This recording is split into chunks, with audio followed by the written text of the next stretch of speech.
Hi everyone, it's Don from Don's Family Vacation. Today I want to talk to you about a cruise that is on my bucket list, and it's something that I really want to do. Haven't gone there in quite a few years now.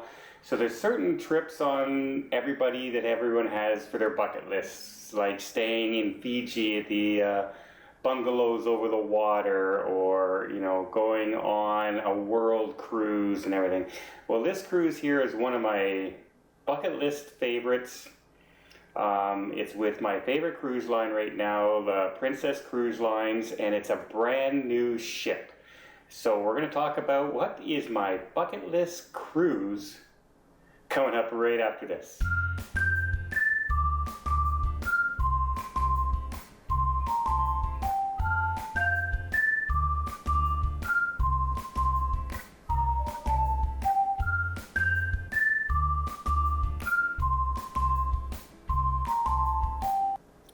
So right now I'm actually looking into two bucket list cruises. One of them is a river cruise through Africa. And I would love to get down there to see the big cats and the elephants and the migration of the wildebeest and all things like that. So that's one of my bucket list cruises. But the one I think I'm going to end up doing first is an 18-day Asian tour on the Princess Majestic. And one of the reasons I want to do this is because, first of all, it's a brand new ship. It was just commissioned in 2017 in July. So it's only a few months, it's a month old. So it's a brand new ship. They're still getting a little bit of the kinks worked out of it, but it's got some special features that I really want to do. So let's talk about that part of the cruise to begin with. Being a brand new ship, it's over 1,000 feet long, so it's a large ship. It's one of the larger cruise ships in the world, and it was built specifically for the Asian market. Just like the Princess has two ships that were built specifically for the Panama Canal, and a couple ships that were specifically built for an Alaskan cruise. Well, this was built entirely with the Asian market in mind, because that's where it's going to be stationed for the entire year.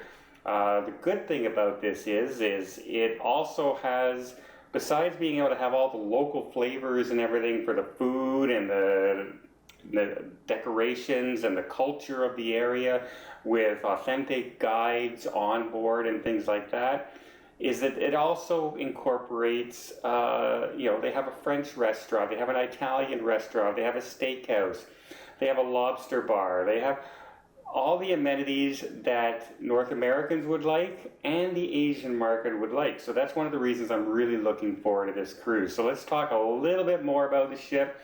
And I can't stress enough, if you're going to talk about this ship, you gotta talk about the food. If anyone out there watches MasterChef or follows Gordon Ramsay on Hell's Kitchen or anything like that, you've probably heard the saying Michelin star. And so if you can get one Michelin star, you're like an old Greek king, and you're in charge of everything. Everyone looks up to you. If you get two Michelin stars, you're like a Greek god, like Poseidon, and they're all powerful and everything. Everyone admires you, and that's the standard to reach up to, and the kings look up to you. If you get 3 Michelin stars, which is the highest you can possibly get, you're like the king of gods, like Zeus would be in the old Greek mythology. So no one is above you. You're honored everywhere you go. Everyone's trying to mimic you and copy you, and you can charge whatever you want for your restaurants, because people will travel thousands of miles to eat at your restaurant because of those 3 Michelin stars. That being said, they don't have one chef with a Michelin star. They have 2 chefs that design the food for this ship. The first chef I want to talk to you about is Richard Chen, a Cantonese restaurant on board. He designed the menu for the ship, and his restaurant in North America was the first Chinese restaurant in North America ever to receive a Michelin star. That's how good he is when you think about how many Asian restaurants there are in North America. So quite an accomplishment, and I can't wait to eat at his restaurant. Now, even more so than that restaurant, I can't wait to eat at Le Meuse, which is designed and the menu is created by Chef Emmanuel Renault, and he's a 3-star Michelin chef, known throughout Europe. He's more popular than anybody you've ever mentioned in North America that you would know of. Gordon Ramsay, Jamie Oliver, all these chefs that people know. Well, in Europe, this guy is this class above them with 3 Michelin stars. So the food on board, is going to be something out of this world. And like I said, they have something for everyone. Lobster bars, steak houses, dim sum. They have a world showcase area where you can get food from Brazil, from Mexico, from Europe, from North America, from Alaska, you name it, it's in that area. So there's something for everybody. So let's just say, if you're a foodie, this cruise is going to be outstanding for you. So of course the ship has all the amenities that everyone looks for. They have world-class spas on board. They have fantastic kids clubs for all the way up to the teenage eras from 3-year-olds. Lots of space, lots of well-groomed activities. They have the movies under the stars. They have a huge theater. They have what's called Princess Live, which is a little movie studio they have on board that every day they have live showings. And if you go and attend, you can win things like a free dining into one of the restaurants, a specialty dining restaurant. Or you can just see interviews with the captain or people from the area you're about to visit and things like that. So it's just like going to see Ellen or USA Today and watching it live in studio on board. So that's a fun thing to do. They have music all over the place, lots of Asian inspired music, but they also have classical music. They have lots of bars that just play the regular hip hop. The music is covered because the Asian market, Japan and China, they love North American music, they love European music. They are really culturally diverse when it comes to their music, and they can play almost anything and enjoy it. So don't be afraid that you're only going to hear the Asian music down there. Nothing can be further than the truth. As far as the entertainment in the main theater holds thousands of people, so it's a huge Broadway-style theater. And they have everything from Broadway acts to magicians to first-run comedies, comedians there. They also are going to have lectures that can be held in those areas. And one very unique thing I found as far as, they have sports, they have basketball courts, they have tennis courts, they have all these things on board. One of the things I found really unique is they have 6 private karaoke studios that is very luxurious and very comfortable. It's like a big living room with a big screen TV, and you have the karaoke machine there, and you can have your own private little karaoke session inside. And if you've ever been to Asia, karaoke is a big thing in Japan and China and Korea, South Korea, for instance. And the great thing is you don't have to get up in front of a big audience and do this. You can just be among your friends and book one of these little studios for a few hours or an evening. And you can just sing to your heart's content, no matter what key you're singing. Like me, here's the note and I'm singing here and here and here and here. That's how bad a singer I am. But I would do it and just have fun with it. And like I said, that's some of the uniqueness on board this ship. Now, as far as the itineraries is concerned, the one I'm looking at is an 18-day cruise. It stops in Russia, it stops in Japan, and it stops in South Korea.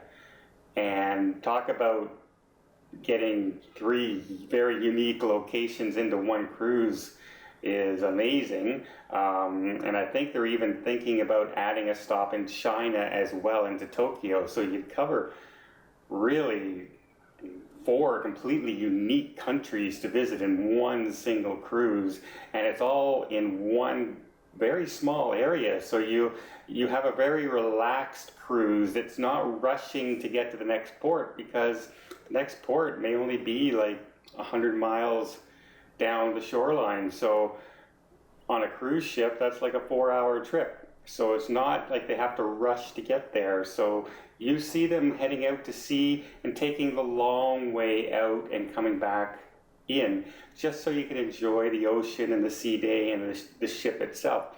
So that's one of the things I really like in cruises, is a relaxed cruise that visits lots of areas in the culture. The great thing about each stop that you do, Princess is really known for doing seminars about the areas you're going to visit, and they have local people from those countries and cities that are talking about the area. So what's really good is you have people from that area, not just tour guides talking about it from North America. These people live there and they work on the ship, and they talk to you about the destinations you're going. So you get this sea day on the way to, say, Russia, and you have these seminars where they're going to talk to you all about the culture and the food and where's a good place to visit and everything the day before you arrive. And then they offer authentic tours with these guides as well in all the cities that are there. So that's amazing to me, that you're going to get firsthand knowledge of people who still live in the area, not just somebody who's working for the cruise line. And the last thing, it's been a long time since I've been on a cruise in Asia, but I have visited Asia. In fact, I was supposed to go on the inaugural cruise of the Majestic. I had all plans to do that. I was booking it like a year and a half, 2 years in advance. And then the medical issues happened in 2015 and 2016, and I had to cancel that cruise because of the surgeries and things like that. So I'm really disappointed that I couldn't go on there. It was inaugurated with Yao Ming, the basketball star, who was like 7'7", 7'8", 7'9". He would tower over me I'd look like a little child beside him. So I really would have loved to have been on that cruise. But the great thing about visiting the Asian area is the service that the staff give you, and they always, everywhere I've gone, I've yet to come across some in a hotel or in a restaurant or a private excursion that I've booked where the crew or the staff are not extremely polite and just willing to do anything for you. You never get a frown, you never get a, what are you talking about kind of attitude. It's always bowing and yes sir, and yeah, we'll get that right away for you, sir. And if it's within their power, they're going to do it for you, no questions asked. And it's so nice to feel spoiled in that area. I don't know how many times we used to say at Disney World that the reason we pay the extra prices to go to Walt Disney is because of the extra service and the magic that the staff give. And that's kind of dropped off over the years now, where it's more important to find a deal than it is to, they have a lot of college students there that are only there for 6 months and stuff like that, as opposed to full-time employees who, would have more invested in servicing people. If you're only there for 6 months, how invested are you in that job kind of thing? And I find that what we used to think of as service in Disney World is eclipsed when you're in the Asian area. The hotels, the restaurants, the cruise lines, they all excel at the staffing and the service to customers. I've yet to find too many people that have had too many bad experiences with staff anywhere in Asia. And if it is, it's probably in, a kind of a Motel 6 kind of place in a city that people are, more backpackers and stuff like that. So I'm really looking forward. I'm thinking I'm going to try because I have a Caribbean cruise I'm hoping to do this Christmas, Alaskan cruise in the summer of 2018. So I'm thinking in the fall, I'm hoping to do this Japan, or maybe January, February of 2019, depending on the prices, because let's be fair, I'm traveling from Canada, so the airfare is going to be quite expensive to get there. And the cruise itself is not cheap, especially when you travel by yourself like I do. I have to pay double the price for a cabin because you have to pay for 2 people. So yeah, it's good. I need a little bit of time to save up for that one. But in the meantime, that is one of the cruises. This is definitely on my bucket list. And if you ever want to travel outside the North America realm, you know, the Panama Canal, the Alaskas, the Caribbean, the Bahamas, Jamaica, if you want to try something different, try the Asian cruise, especially on the Majestic, a brand new ship.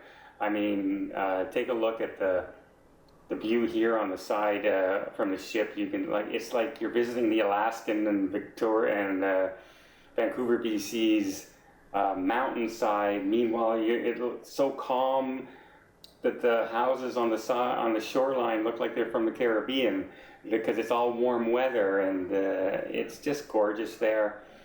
And I guarantee you, if you can afford to go on these cruises, and it's on your to-do list, and you want to go a little bit outside your comfort zone but still have the comforts of North American cruise, then give one of these cruises a try. Well, I hope you like this little talk about my bucket list, one of my bucket list cruises. If you did, please give it a thumbs up. If you want to hear more tips and more cruises and follow me on my cruises when I go, please hit the subscribe button. And until next time, everybody out there, enjoy cruising, have a safe and a great vacation.